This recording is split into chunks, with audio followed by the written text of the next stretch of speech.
40 years old, the ego begins to die, right? Its talons have grown too long to grasp the prey, its beak's too curved to tear the meat, and its feathers too heavy to fly. What does it do? It retreats to the mountain, not to die, but to be reborn. And brother, you are not broken, you're just at that mountain. Because like the ego, your old tools no longer work. The habits that once helped you survive, they're now holding you back. The identity that earned you respect is now draining your soul. And see, the life that you built by doing everything right, it still leaves you feeling like something's missing. So this video isn't about fixing you, it's about helping you see that what you're feeling isn't failure, it's the beginning of a rebirth. Okay, because most men never make it past this point. They feel the pressure mounting. They see, instead of shedding what no longer fits, they double down on control, on performance, on pretending that everything's rosy and fine. But the weight that you're carrying, that flatness you feel, it's not weakness. That's the call. The same call the ego hears before it smashes its beak against the stone. Because deep down it knows, if it doesn't let go, it dies. You're not here to cope with a dying identity. You're here to become the man your soul remembers. And this isn't the end of something, it's the beginning of everything that matters. Okay, because at some point, every man must die to who he has been, or he will never become who he's truly meant to. There's a version of you that got you here. He fought, he survived, he provided, but he's not the one who can take you forward. Because power doesn't come from performance, it comes from presence. And purpose doesn't rise through control, it rises when you release what no longer serves. Most men fear that letting go means losing everything, but the real loss is never discovering who you were always meant to be. Like about 5, 6 years ago, right, everything in my life looked like I had my shit together. I had built the dream, my own barbershop, a dream that I'd had for as long as I can remember. Now, this wasn't just a job, not just a business. This was my craft, my people, my identity. The shop gave me stability after years of chaos. It helped me rebuild. It reminded me that I was capable, valuable, respected, and enough. Clients trusted me. The community grew. I was so proud of it. I truly loved what I did every single day. But then something started to shift. Not in the business, within me. And as I've spoke about, my spiritual awakening changed a lot of things. But after that, something deeper was calling me. The things that used to fuel me started to feel empty. And I just remember waking up one morning. I had the same routine, the same alarm. But I sat on the edge of the bed, and there was something inside me. It just said, like, I don't want to go today. I can't face this today. And not because I was burnt out, not because there was anything wrong, but because for the first time, I didn't feel aligned anymore. And I never ever believed this day would ever come. So it hit me like a ton of bricks because I truly loved that shop. I loved the people. I loved the flow, the banter, the precision of the work, the energy of it all. It was even called after my kids' nicknames. I loved the place. Every day I used to wake up and I was so excited about going to work. But I could not ignore this feeling. And this was a truth, right? Because the man I was becoming, he no longer fit inside the life that I had built. And that for me was terrifying because my barbershop was everything, my safety, my security, my financial independence. So it was terrifying. So, and how do you walk away from something that you've asked for, you prayed for, you bled, you built with your own hands from the ground up, that was providing for your family? Okay, and that's when my soul was whispering that there's something else for me now. And that made no logical sense. There was no big crisis, right? Nothing to push me out. It was the opposite. The business was busier than ever. I couldn't keep up with the demand. The money was amazing. But something deeper within had shifted. And see, that morning, sitting at the edge of the bed, staring at the floor in silence, I just knew if I kept showing up to this life that I'd outgrown, I wouldn't just be my energy that suffered, it would be my integrity. Now, I didn't leave that day, but that day something massively shifted in me.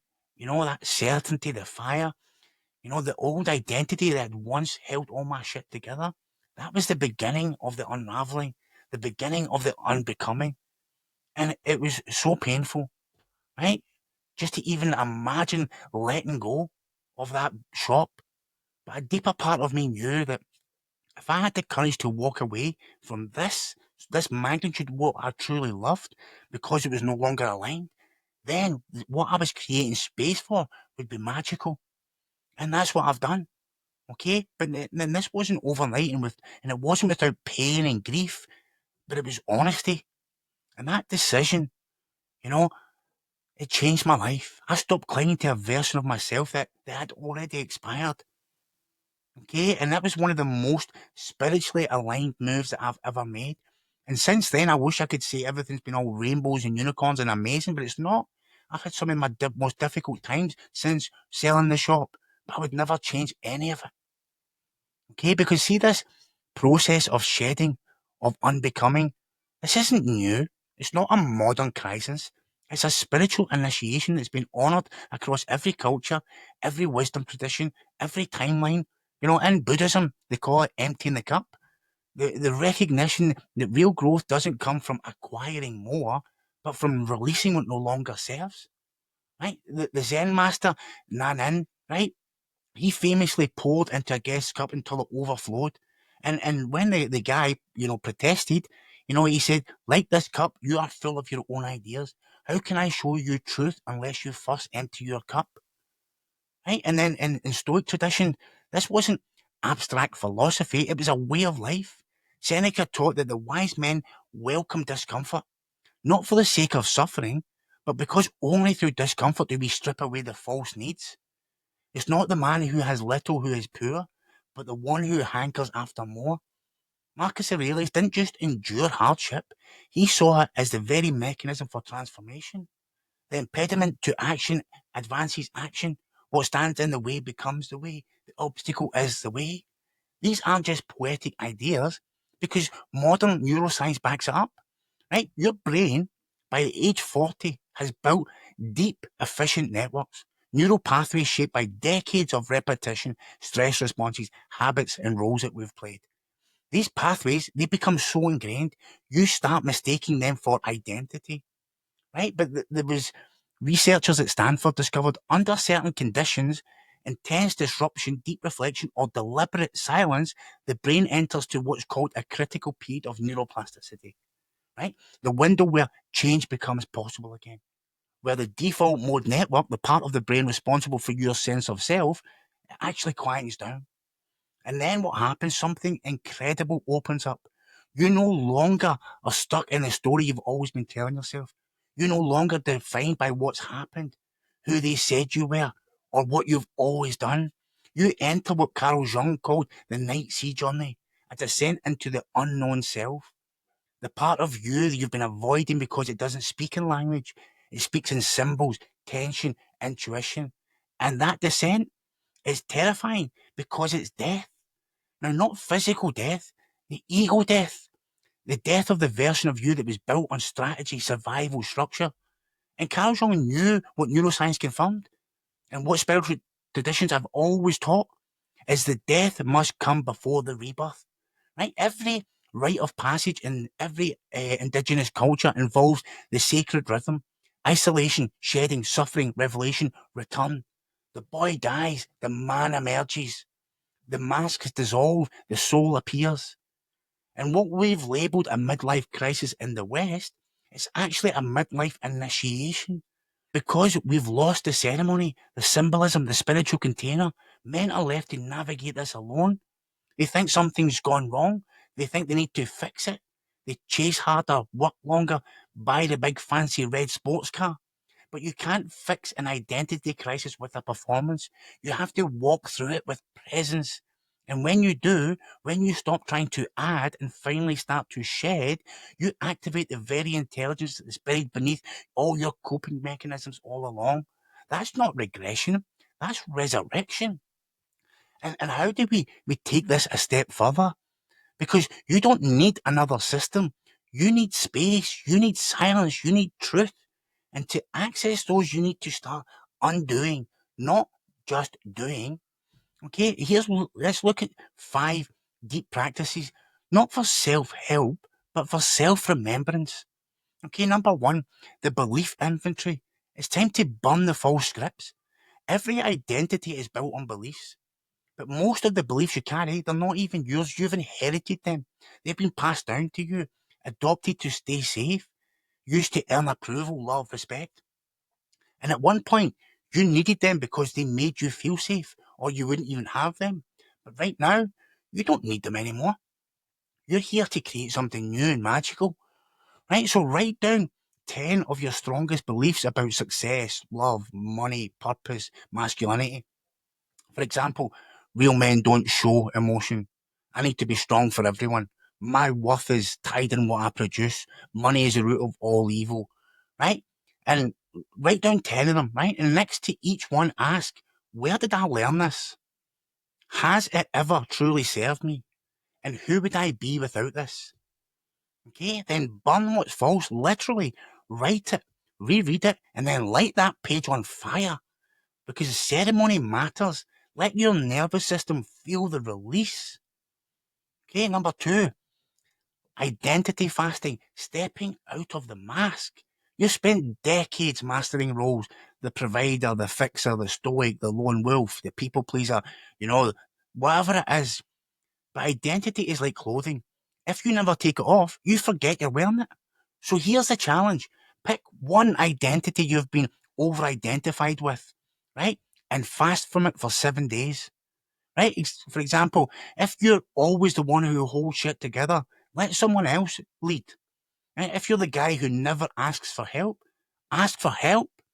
If you're the planner, just let go of control. Okay, let yourself feel discomfort. Let the talons, being pulled. That's the beak cracking. And see, in that space, your real self begins to re-emerge. Okay, number 3, the silence ritual. This is where you retreat to the mountain. Right? Transformation doesn't happen in noise, it happens in stillness. Like the eagle who retreats to the mountaintop, you need sacred silence to begin your own shedding. Right? So once per week, schedule a 3-hour block of complete disconnection. No phone, no obligations, no input. Go somewhere alone, in nature if possible. Bring a notebook, but don't plan to write, just be. Right? What you'll find in that silence isn't comfort, it's truth. The deeper voice that's been buried under productivity and pressure. At first, it will feel boring, then uncomfortable, then revealing. Okay? And journal whatever you're feeling, whatever's coming up for you. Number 4, the shadow mirror, radical self-honesty, right? Unbecoming requires seeing what you've refused to face, not just intellectually, but emotionally, somatically, spiritually. So once a week, sit in silence and ask yourself this one question. What am I pretending not to know? Right? And let the answer come without interruption. Don't fix, don't solve, just witness. Then follow it with, what would change in my life if I stopped pretending? Okay, let me give you some examples here. Okay, I'm pretending my marriage is still working, but we haven't even truly connected in years, right? If I stopped pretending, I'd finally have that hard conversation that I've been avoiding. Okay, next one. I'm pretending I still want this job, but it's actually draining the life out of me. If I stopped pretending, I'd begin looking for something that honors who I truly am. Okay, one more. I'm pretending I'm over my past, but it still runs my decisions. If I stopped pretending, I'd seek the healing I keep saying that I don't need. Okay? So, in fact, let's do one more. I'm pretending I don't care what people think, but I'm still performing for their approval. If I stopped pretending, I'd finally create from truth, not fear. That's one I had to do. Right? Your ego will resist. It will try and rationalize, justify, defect. But see, your soul, it already knows the truth. This practice isn't about self-judgment, it's about self-leadership. You can't unbecome what you're unwilling to see. But the moment you turn towards the truth you've buried, you start to reclaim your power. Okay, and last one. Choose one sacred release. Every true initiation begins with a symbolic act of surrender. So choose one thing in your life that represents the man you're done being and let it go. This could be a piece of clothing tied to your past, a toxic habit, a project, a commitment, or even a relationship that no longer aligns with you.